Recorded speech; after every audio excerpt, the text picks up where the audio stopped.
Hello, everyone, and welcome to another podcast, Authentic Conversations with Adele, me, your host. And I'm happy you're here, and we're going to have a wonderful conversation. But I first want to start off by saying if you want to learn more about transition clarity and the work I do with the men, and it's all about finding their authentic heart, their authentic self, and the gifts they have to share with the world. Please check out the show notes to get a hold of me. Whether it's a single session you want to join the upcoming membership starting in 2026 or the 8-week men's course.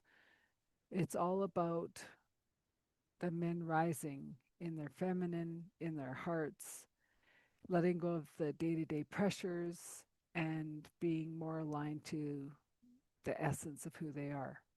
So, now let's get into who we're going to have as a guest today.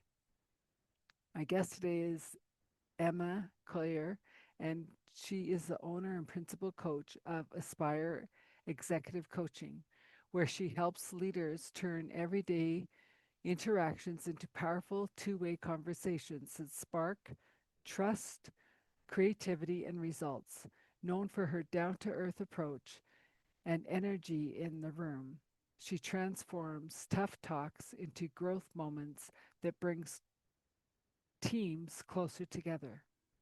A certified ICF ACC coach and emotional intelligence practitioner based in Canada, Emma works with leaders around the world, helping them communicate with clarity, lead with empathy, and enjoy the ride along the way. And with that, let's go welcome Emma. Emma, welcome to the show. I'm so happy you could be with us today. Yeah, thank you for having me. I'm excited to be here. So let's, like, as I said, I've done your introduction, but I want the audience to hear your introduction of who's Emma and how did she end up becoming the owner and the coach that you are today.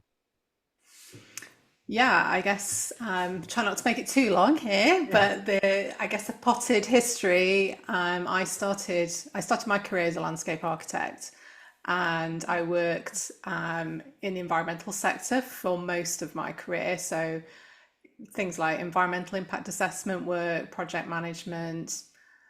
Worked a lot with engineers and worked in England for most of my career and working on a lot of flood risk projects, would you believe it? So that's the kind of my background. And during my time over there, I had the opportunity to be coached.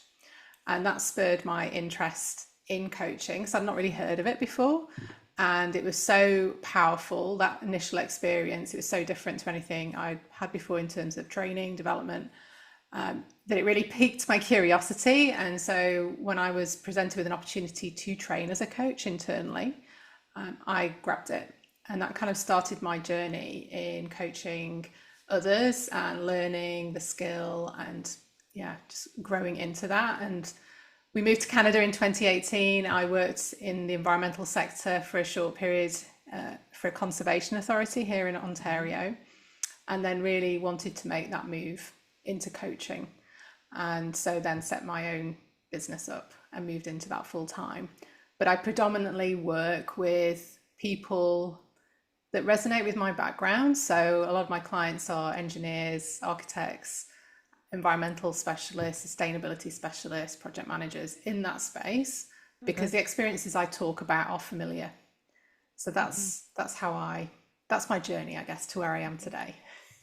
Oh, and I understand the space in a way because I've worked with a lot of engineers, even though I'm not an engineer. And people always ask me, how do you relate to them? And I'm like, they're numbers, talking numbers, and they get it. Yeah. Talking abstract, and it's like, what are you talking about, Yes. right? And yeah, and so it helps. It comes in very handy for the work I do with men because they're like, you know, they need to be talked in their language or it goes over their Yes. head. And it's not that they're stupid; they're very smart people. Yeah. They just got to find their language. And it's no different than talking to a child. You can't talk at a PhD level to a kindergartner. They're going to go, Mommy, what are you talking about? Right? Like they don't get it. For So, sure. and I think um, your timing to switch over was divine because you didn't have to worry about like a new country, a new this, and you're like, I can work anywhere, right? Yes. Yeah. I'm not going to a job anymore because you're not allowed to, anyways. But yet, all those people that were in those jobs are now floundering Yes. and It's looking so, for support. yeah, I guess that's one area of my work that I do a lot of career coaching as well. And so I have people come to me who are maybe just looking to get promoted and needing a bit of Mm-hmm. support with navigating that. There's maybe some hurdles that are stopping them, but also people are like, I've got 10 years left of my career. I don't know what to do with it. I want to leave, it's almost, I want to leave a legacy, or I want to feel really Mm-hmm. satisfied with what I'm doing. And it's maybe the first time they've had a look around and almost gone, oh, I'm here. How did I get here? Mm-hmm. And they're now trying to decide how to spend the remaining time of their career as well. So I do a bit of work with individuals on helping them to find that clarity and direction Mm-hmm. of how they spend their time, because they have some fantastic skills and it's just trying to channel that. And are you finding your clients are making it to the proverbial retirement age, or they're getting phased out?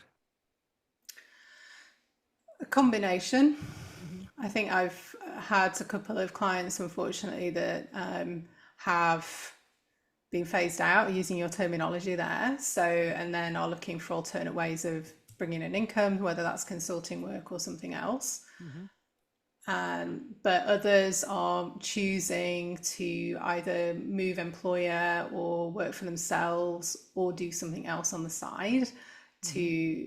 to keep that interest going and maybe pursue things that they've not had the time or the energy to pursue before. Mm-hmm. Well, and I'm finding that too is like, especially engineer, and they're going, Mm, but I can't just be at home. And I go, what were you no. before you went to university? Right? And they go, Yes. oh, I used to play in a band. I go, how can you reignite that music, that passion, Yeah. right? Because it's still the same math. Like, and they're like, what? Yeah. And I go, start a band. I'm not saying it's going to replace your income, but it'll get the juices going for that self expression, Mm, right? creativeness. Yeah. Well, yeah, because like that's what happens to most of us when we go and get the job. We're too tired to come home and play the instrument or to So paint the true. painting or to Yes. go run 10 miles or whatever is that thing for you, right? Hmm. Because you're getting food on the table, you're checking what the kids are doing, you got, your mother or your father to go check on you, get right? It's like all these different um what I call the have tos that I don't want to have the have tos. It's Mm, the things that need to get done, but they get done faster and better when you're in your joy, yeah. right? And so when you look at some of your clients who are coming to you, are they happy to look for a new prospect? Or are they waking up to going, I wasn't really happy there anyways. This was a godsend. Yeah, I think usually when they're coming to me, there's a pain point, I'm going to say. So there's a realization that either I'm not happy here, or I'm happy here if something happens, like a promotion or something else. So it's trying to understand, is are they really tied to that organization and what they're doing, Hmm. or is something else going to be better for them, better suited, more exciting again? Because often that change is re-energizing for people a lot of the time. Hmm. And so I think it's just trying to navigate that a little bit and understand their unique priorities and help them along that journey of kind of exploration. Well, and I heard a saying, well, not a saying, but someone told someone I know, like, because they're in the crux of, do I change jobs? Do I stay? Whatever. And they said, this person doesn't like change, right? Yeah. And so it's like the response he got from um, people he respected in the field and in the industry said, so you're a person who doesn't like change. And he's like, yeah. So either way, either job, either company, you have to change. He's like, yeah. Right. And he's kind of figuring out, well, where am I going with this? Right. And they said, if you have to change anyways, why don't you try a new company? Because you're a little bit frustrated that they haven't done anything in the old company yet. Yeah. And it was like, light bulb moment. I have to change anyways. Let's try a different pasture.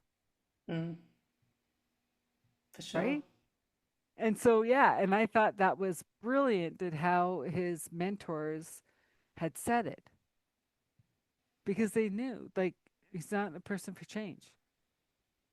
Yeah. But why not change pastures?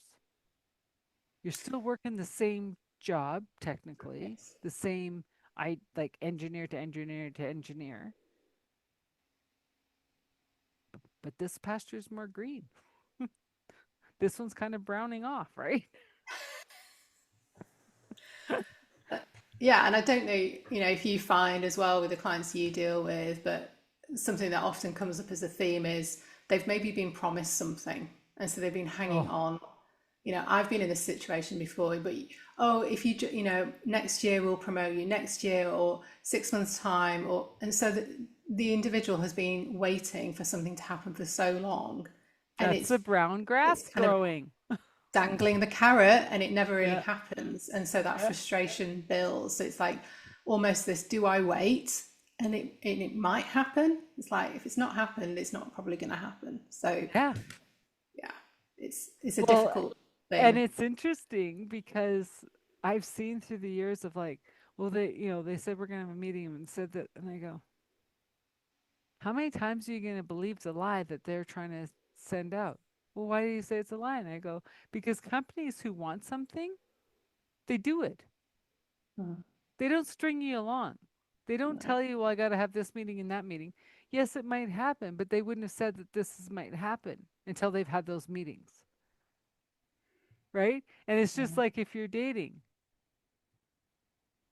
well, maybe they're not that into you if they're not returning your calls. Yeah. Because either side will answer their call. If they can't answer, we'll text you. I'll call you back in 20 minutes. If you're getting no response, they're not that into you. And companies are the same way, but it's like Hmm. I find we get blinders on because we want the outcome of what they dangled the carrot, that we're not seeing the reality of this is never happening. And then they get the shock of not only did the promotion didn't happen, they got let go. I've seen Yes. that over and over again too. Yeah. And you're like, kind of saw it coming. And they go, how? And I'm like, read the room, right? It's not what people are saying, it's how they're acting and presenting that is the true answer, right? It's really interesting. Yeah. And like you say, when you're in that situation, you want to believe what's being said to you Hmm. because you were like, oh, they want me. They've told me they want me and they want me to do this role. So I'm just going to believe that and Hmm. continue with it. And maybe Yeah. the person saying that believes that it could happen. But often in as you said, it's like, yeah, not really. Yeah. They're not, they would have done it if they were going to do it. Yeah. Because as soon as something comes with, well, in 3 months, we'll get you that job, and it has no paperwork with it, it's false hope. Mm. They're trying to figure out what to do with you, and they have no idea. And like, it's, for anyone listening to this, like, I don't want to burst people's bubbles or make it sound bleak, but it's just the reality of what it is, you know. And but that doesn't mean a different company or a different division wouldn't love you to come work with them. Like, here's a prime example. When I was still working in oil and gas, there was a project manager who really wanted to get on the team I was working on. And he was like, "Well, our interview's happening." And I said, "Yeah." And he goes, "Well, I didn't get called for one." I'm like, "Oh, okay." Right. And so I went through the resumes and I'm like, "Because you don't match the team." If I couldn't say that, it's not my Yeah. place to say that. So I went into the hiring boss and I said, this person really wants an interview and he doesn't understand why he wasn't selected. I said, my opinion, he doesn't suit the team. What's your call? He goes, I'll meet with him, right? As a courtesy. Hmm. And after, he said to both of us, I don't match your team. He goes, well, thanks for the interview. But he had to come to the realization, and so Yes. I was very glad that, like, he came to me and said it. I'm glad I went to the hiring manager and said, what do you think? And he gave him the time, because he was also an inside applicant, right? And you always give Yes. them the benefit of the doubt before outside. And so it was really cool that we're all on the same page. You don't fit. And they go away Yeah. happier, rather than Yeah. they got dismissed. Like, how come I got dismissed? And they go all in their heads of like this stupid thing. And it's like, no. Yeah. You can do something with that. It's Hmm. like you can close that piece down. It's like, okay, I didn't have the right skills or the technical background or Yeah. whatever it is for that role, and I can move on now. But when Hmm. you're kind of hanging in there, it doesn't go away. And I know I've been there. I'm like, stupid computers, you're kicking me out before you get to know my personality, Mm. right? My Yeah. personality can only win over so much. If I'm not a match, I'm not a match, Yeah. you know? It's a tough process. Yeah.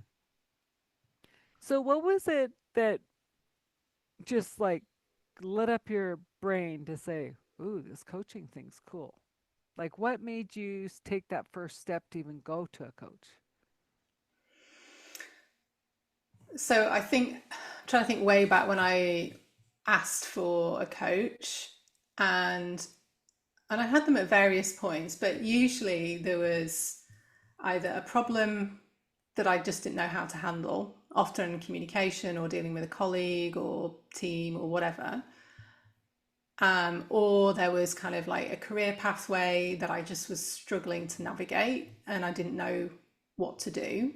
And I felt like I'd done everything and things still weren't gelling or wasn't happening. Yeah. It's like, what am I doing? I'm doing everything that I've been told to do and nothing's working.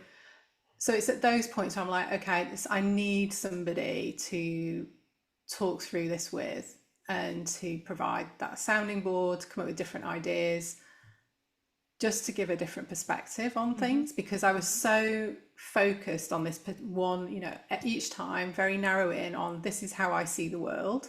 Mm-hmm.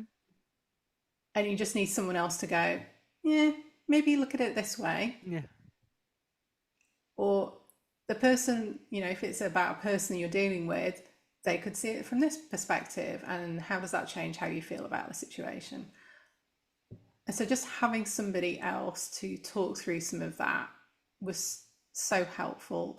I mean, that understates it hugely. It was significant each time Mm-hmm. because at each point I was like, I don't know what to do. I am like literally banging my head against a wall now.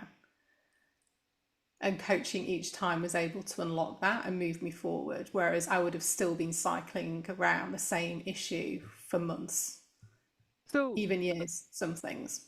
for people who are listening, How does a paid or unpaid coach help you different than going to your husband or your best friend to help you in these situations? Yeah, it's interesting. So I think they are impartial. So that's the first thing. So your friend and your husband, partner, whatever, they're not impartial. They want the best for you, but they're often going to say, yeah, you're doing all the right things. Carry on. Whereas a coach is likely more to say, hey, have you thought about it from this perspective? Or Yeah. what could really be going on here? Hmm. Or what other things have you thought about? And so it just gets you to think in a different way. Well, and I think um, they also, besides being impartial, they're arm's length away, but they also have, especially if you're getting a coach for business in business and they know your business, Mm, they just have way more arrows that can go, okay, well, we see that you have your dot here, but the bullseye is actually here. And you're like, what? yeah. What are you talking about? No, the bullseye's here. And they're going, well, okay, but let's see if it's over here, what would happen? And then all of a sudden you're like, huh, I was looking at the wrong bullseye, Mm, right? And then all of a sudden like everything starts changing and you're like the focus changes as you start heading towards the right bullseye. And then all of a sudden all these answers show up and you're like, where were these when I've been struggling for 2 months? But yeah. I also look at it as what a blessing. You figure it out in 2 months instead of 2 years, right? Or you didn't leave the job because you had the wrong bullseye, Mm-hmm. right? Because I used to say when I did hiring and stuff, I said, remember what your old boss was like, and if you haven't changed, your new boss is going to be the same thing. And they'd be like, what? I go, it's you. It's not the. It's never the boss. You are the mirror for the boss to show you what's going on. Mm-hmm. So if you think you had a crappy boss, they never heard you, they never whatever, and you go to the next job, they said within 3 months you're gonna say that boss is crappy and never lets you speak and never hears you because it's you. It's not them. The mirror is powerful. Hmm. And no one wants to see it. No. But I think it's as the accountability piece as well for me is huge. I've used a coach recently with my business, and just that, again, soundboard of things that I could be doing, working on. But I know I'm going to be meeting with that coach again in 2 weeks' time or a month's time, and the coach is going to ask me, so what have you done? What have you moved forward? And so I know I'm like, I have to move these things forward. I can't just sit on them. I think if we deal with them ourselves, often there's a tendency to go, oh, I'll do that in a few weeks, or I'll maybe get around to that at some point. But we're not building that momentum. And so I think coaching allows us to build that momentum, focus on the goal that you talked about. It's like, this is the goal, let's move towards it. These are the things I need to do. hmm And I think when we don't have that, we can just spend a lot of time procrastinating, focusing energy on the wrong things, hmm and not really getting to where we could do. and it's also if someone tends to be a procrastinator, um, the coach should say you're wasting both of our times if you're waiting till the last Mm, 48 hours to get the month's worth of work done because you're not doing it on a weekly, daily basis to see the growth of momentum. So when you get with the coach again, you can go to the next level or 2 levels up where you're staying stagnant because you're like mm, rushing it to get it done for the coach rather than getting the momentum in your um, cycle. yeah, And that's a that's great very point. important, Mm-hmm. because um, coaches aren't cheap No. and the good ones will fire their clients because if you like I've never met a coach that's only there for the money. If they are, they shouldn't be coaching, in my opinion. It's only my opinion, my humble opinion, because it's no good to keep on taking somebody's money if they're floundering. You haven't helped them with why they're floundering, Yes, right? it's not moved anything forwards. Yeah. So if you hire a coach saying I'm a procrastinator, I'm like the 11th hour Nelly, like it's like, okay, so if you don't break those cycles in the coaching, is that coach really coaching you, Mm, right?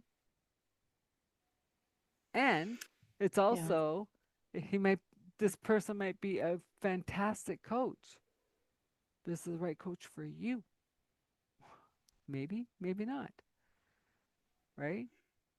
Like I say, I coach men. All men? No. Because if you don't align with me, I'll tell you right up. I don't align with you. It might be a timing thing, it might be an forever thing. I'm not sure. But right now, you're not a fit. But we can check in 3 months. Maybe go and do some work and figure out what's going on. Come back. Okay, now you're ready to take my program. Mm, But I'm not going to put them through the program if they're not a fit because that's 1,000 times more work on me and they won't do the work anyways. And it disrupts the class yes. because they'll say you spend 90% of our time with Joe and Joe's not doing his work. Mm, We want our money back. And I'm like, hmm. So, Joe, instead of coming in this session, I'll give you some homework. We'll reevaluate if you're ready for the next session. And maybe I'm not your coach, but here's some people that might be, or a combination or whatever, right? Like, yeah. um, I was just on a networking call this morning with a salesperson, and she says the pain point isn't in 2026. That's passe. Coaching is becoming about action. Mm. And I'm like, yeah, here's your homework. Do your work. We'll meet next week, right? If you're not willing to do your homework, especially with my stuff, because mine's all about the inner journey, Hmm. about them finding their authentic self. I can tell them who they are, but if they don't believe it, it's like blowing smoke up your butt. They have to come to the realization of who they are, that they're worthy, that they're not broken, that they are amazing people, even if the people around them don't understand it, right? Yeah. What just opened up for you? I see it. Well, I know I was just reflecting on, I guess, chemistry calls, if you call them, and those moments where you're like, "Yep, no, this is not going to work." I can recall an individual, we just were not fit, Mm-hmm. and you know immediately that Mm-hmm. person needs somebody else to support them. That is not going to be me. I don't gel with them. Whereas others, you can have a great conversation. Absolutely, I can support them. These are the things I can do. I guess the other thing that I've seen a bit more recently, and I'm not sure if it's just the climate that we're in right now, but wanting more guidance than coaching. Yeah. Tell me what to do. It's not really coaching, but okay, here's some options. So I'm Well, seeing a bit more of that. if someone's asking you, what do I do? They're not willing to do the work. We can't tell them what to do, No. right? And if I've known anything about the year we're going into, is yes, coaching's important. It's coaching with them to do the inner work before they come to the next coaching club, or they're going to be stagnant, or they're going to go spinning Yeah. down that rabbit hole. And, um, like for instance, there's a gentleman that I've been following a year and a half. We meet every week in a networking environment, and it was funny watching like his reactions to things and whatever. But we finally had our one on one, and he apologized for taking so long. And I said, "You weren't ready. Let it go." He goes, "What?" And I go, "You weren't ready. Let it go. You had to process stuff in your own life. You had to process stuff like, what where do you want to go forward with?" And I said, "And now you're ready. We're having our call. It is all good." But I just watched him through the Mm, time, right? Like, I saw that he was struggling. I saw that, my course could help him. Not forcing. Because yes. if you force, it comes back to you. Yeah. And then you get blamed. And you're like, that didn't work. Right? It's like the employee blaming their boss for everything. Yeah.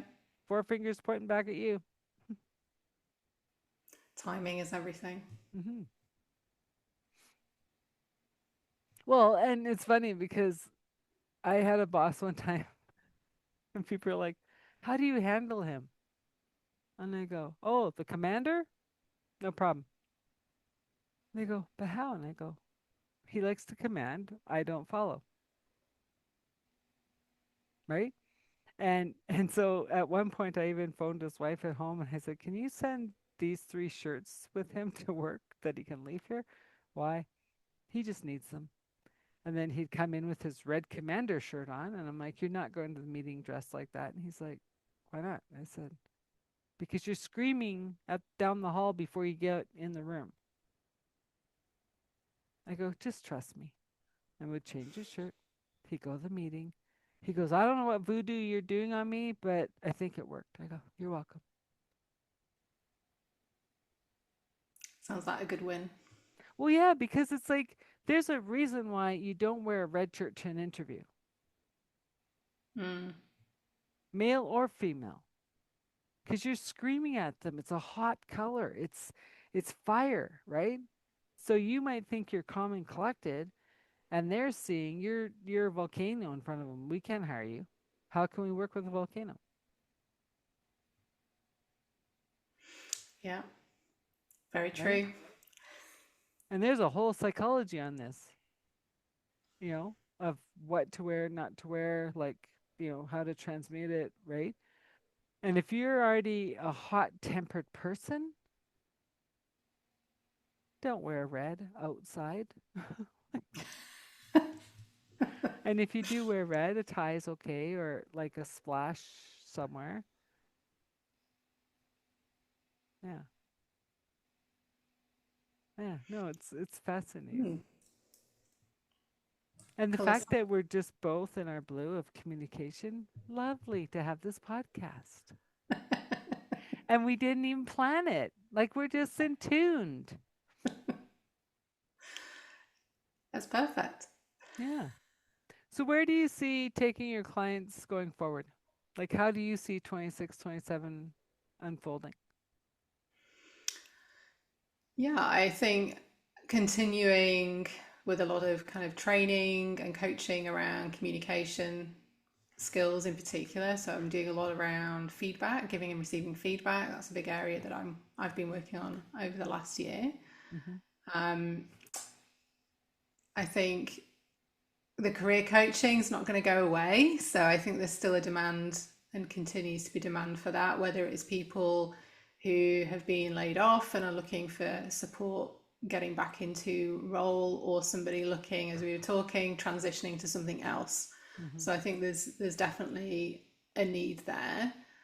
And then, notwithstanding, I must say, the regular kind of exec coaching, I would call it, people who are just generally looking to improve and get better at what they do as Mm-hmm. leaders. And so those are the kind of three main areas that I see my work evolving over the next year, even more so. Very cool. Well, and I think like I'm gonna put you in my same age group. We had 7 careers, right? Okay. They said we've had 7 careers. Like, I mean, it could have been starting like just as, working at the sales clerk or whatever, right? The generations coming up now, they figure can have up to 25 careers Wow. because that's how fast things are changing. So the days of our parents and grandparents is gone. That you take one job, you stay there your whole life, and then you die. Then we came along and they thought we were crazy by having 7 careers.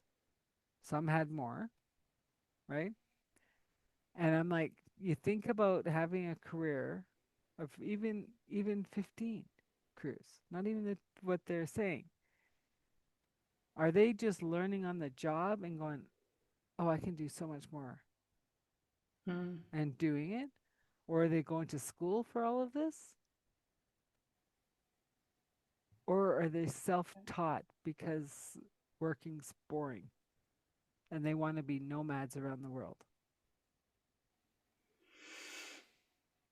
Yeah, interesting to see which direction it goes in. I think, I have two sons. One is kind of university, and one's about to go to university, and they're both kind of questioning why are we doing this? Because I think we should.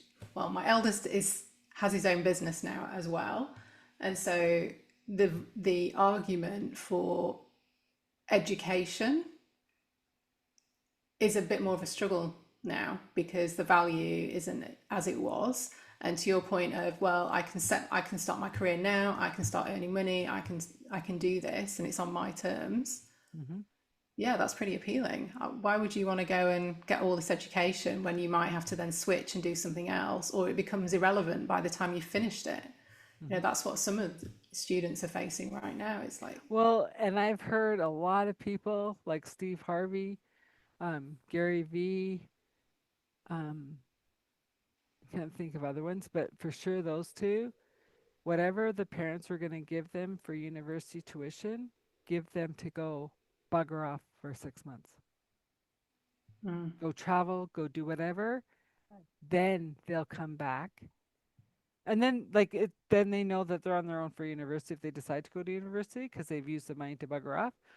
But they could also do it very cheap and house sit around the world or whatever, right?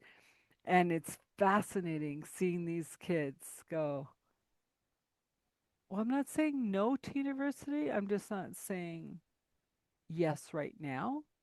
mm, But ultimately, everyone says whether you go to university or not, you are always a learner. You're yeah. picking up books, you're picking up courses, you're picking up whatever, because when you stop learning, then you're done, right? And yeah, like I questioned not going straight from high school into university, but I did end up going back later. Mm. But I still don't use anything of my degrees. Me neither. I did landscape architecture. I do not use that anymore. But It's you like did for a long time. I did, yeah, I did beginning of my career, and then kind of, yeah, it became less useful as I progressed. Yeah. So yeah, it's an interesting space. Well, and it's funny because I know someone in Vancouver who was uh, environmental architecture from Germany. She was using it, and then it was like, nope. And I think now she's dabbling still a bit back into it because her knowledge is amazing, Yeah. right? And when cities keep on expanding, and how do you keep the forest still in the forest, like to keep you know, the the oxygen happening? Like you can't take them all down and put high rises. No, the urban challenge. Yeah, right. Especially in Vancouver, like it's just like, um. But yeah, so it's just it's interesting. But but then I also have friends who have kids like around your kids' ages, and I'm like, that's fine to have a gap year, but you're not sitting around. No. Like I don't care if it's building a business, I don't care. Like you're not sitting around. And they're like, "Whoa!" And I go, "I know Daddy wants to pay for everything, but Daddy's gonna be told no." Like, right? Because it doesn't teach them anything. No, no. I'm not saying parents aren't there to help and support and love on you, but if they just hand you everything and then all of a sudden, like, what if they're not there one day? I don't know how to budget. I don't know how to pay bills. I don't like. I don't know. I just have a credit card to put gas on. Mm-mm. Mm. No go. No go. Yeah, it's finding a direction and deciding what to do that's gonna, be able to pay for things so you can have some kind of standard of living, whatever that looks like, and Hmm. it's something that you can gain skill in and train in. Well, and I was listening to the podcast with Chris Hemsworth on purpose, and I guess both sides of his family have both markers for dementia and Alzheimer's on his mom's and his dad's side, and him and his brothers have all tested, and they're like both got both markers. It's not guaranteed that they'll get it, but they're more likely, right? And he just did a documentary with his dad, asking all the questions, right? And they said, like, by the end of the filming, it was like his dad didn't have dementia in a different way because he had such a purpose to get Mm. up, to come to set, to answer questions, to, right? And, and, so many people have said to him, "Thank you for doing this because we wish we would have done this before our parents left." So it's getting the conversation going, Yes. right? And I think that's what this whole podcast is about, is how are we communicating? How are we stepping up to say, "I think I need a coach. I don't know where my bullseye is." Right? Because we might be like, it's like GPS. Like last night was a prime example. I'm going, my GPS didn't recalculate that I went a different way. And so it put my last stop first and dropped my first stop. Okay. So I pulled over and I said, "My GPS killed your address." And she's like, "What?" I go, "Direct me to your house." But it's really close. I just couldn't get quite there. Right? And it kind of bugged me. And I'm like, "Why did it do that?" And I'm like, "Oh, because it didn't recalculate. I took a different road and it said, okay, yeah." So, and It's that's what finding we the got to right way. do. It's like if we get Yeah. so used to the GPS, we forget to use our own brains. Mm. And there's scientific study that your kids and under that age group, if they got lost, they cannot read a map. I can believe that. Yeah, like they just did not get the brain connection to read maps. Hmm. Couldn't load a camera with film, No. right? And I'm like, "Oh, that's interesting." And I don't know if you're Canadian enough to realize like we're the most mathematically challenged country, because Okay. depending on who we're talking to, we're feet and miles or Okay. inches and kilometers. And they Imperial and metric. intertwine in the same sentence. Yeah. Yeah, our lovely Americans. Because they're the only ones that use feet and miles, right? Yeah. It's. I'm definitely leaning towards more metric, but I know there were a lot of measurements still historically in the UK were feet and inches, miles. So yeah, Yeah. it's. Well, yeah. And me growing up in Canada, we were half and half Mm. and very mixed. So I Yeah, that's kind of don't confusing. really know either, right? Like, yeah, I kind of don't know either. That's a challenge. Yeah. And it's frustrating because I'll be Hmm. like, "Well, it's 5 kilometers." I know, three something miles. That's my calculation. Yeah. What's the real calculation? No idea.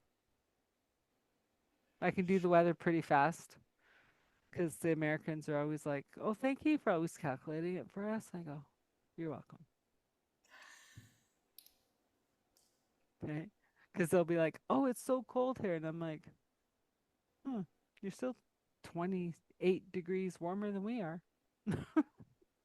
Mm, it's all Right? relative. Yeah. Or like when my friend in England was saying, "Oh, it's rainy and damp and just not nice." I go, "You are coming into winter in England." I know. Are you expecting any different?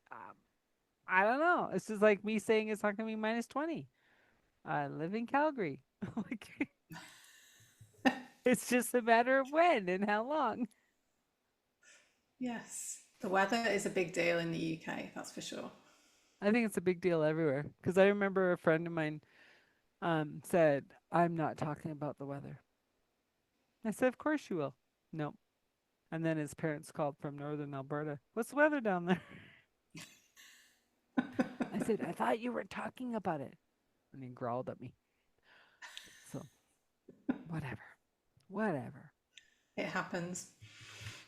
So now that we've diversed, how how do you think whoever's listening to this, how do you think you can help the listener if they decide to work with you?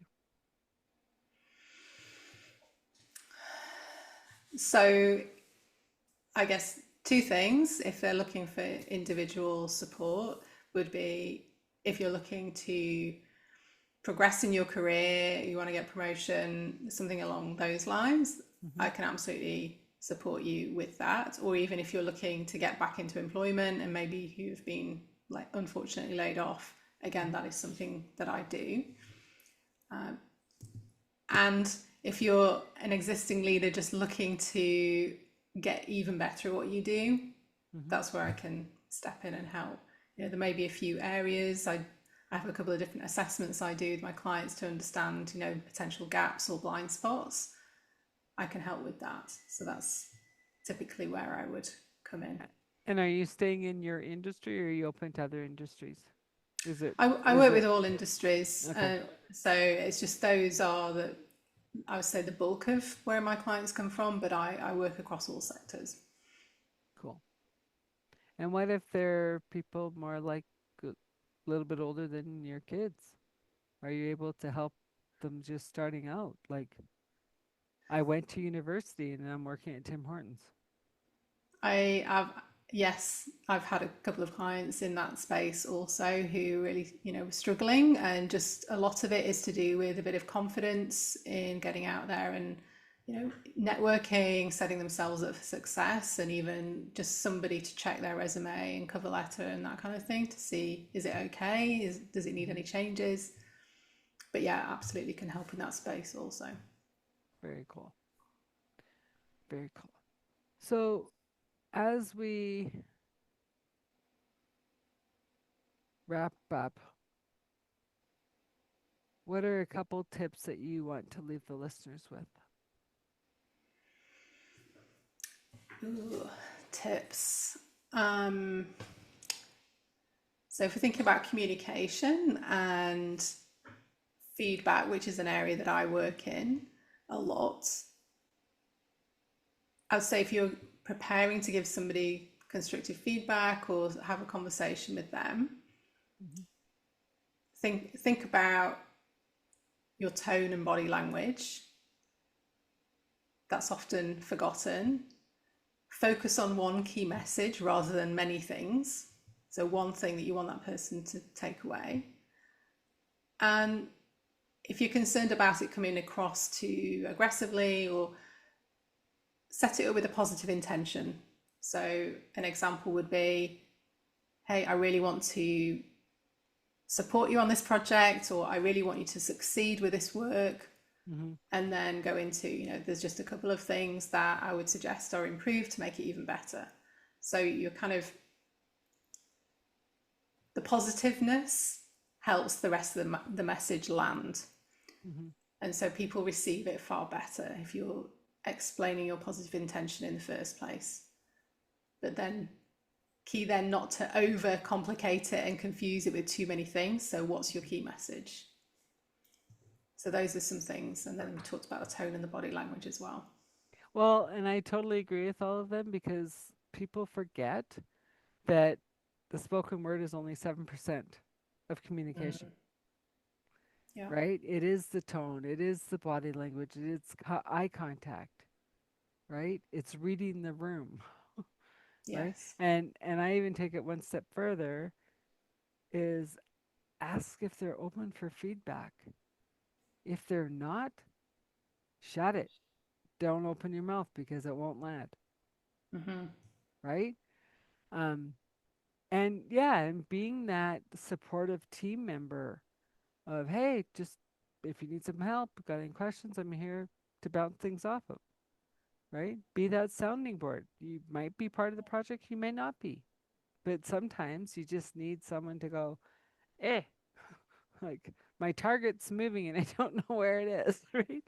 And just getting that, little bit of feedback before you have to go to a full on coaching.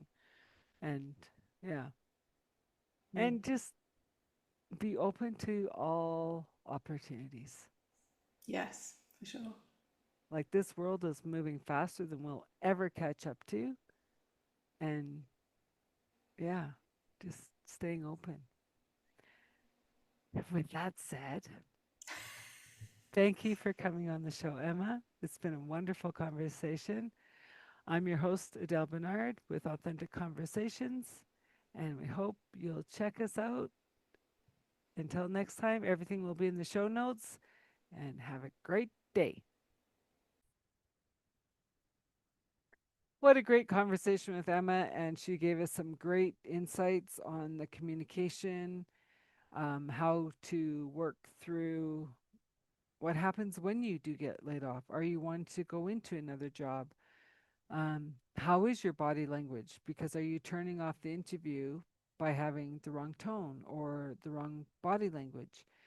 And these are so important to remember. Even talking to your spouse or your kids, they read body language as well as how you're saying it. So if you want anyone, to truly hear you, check yourself first. And also, if you want to know more about the boy behind the man um, work that I do, all of the information will be in the show notes for both Emma and I, and would love to have a conversation with you. And like always, we'd love you to subscribe, share, comment um, on these episodes because it helps the algorithms. It helps us in who knows how because they change them all the time. But I would appreciate it. And thank you for listening. Once again, this is Adele Bernard from Authentic Conversations. And this episode was with Emma.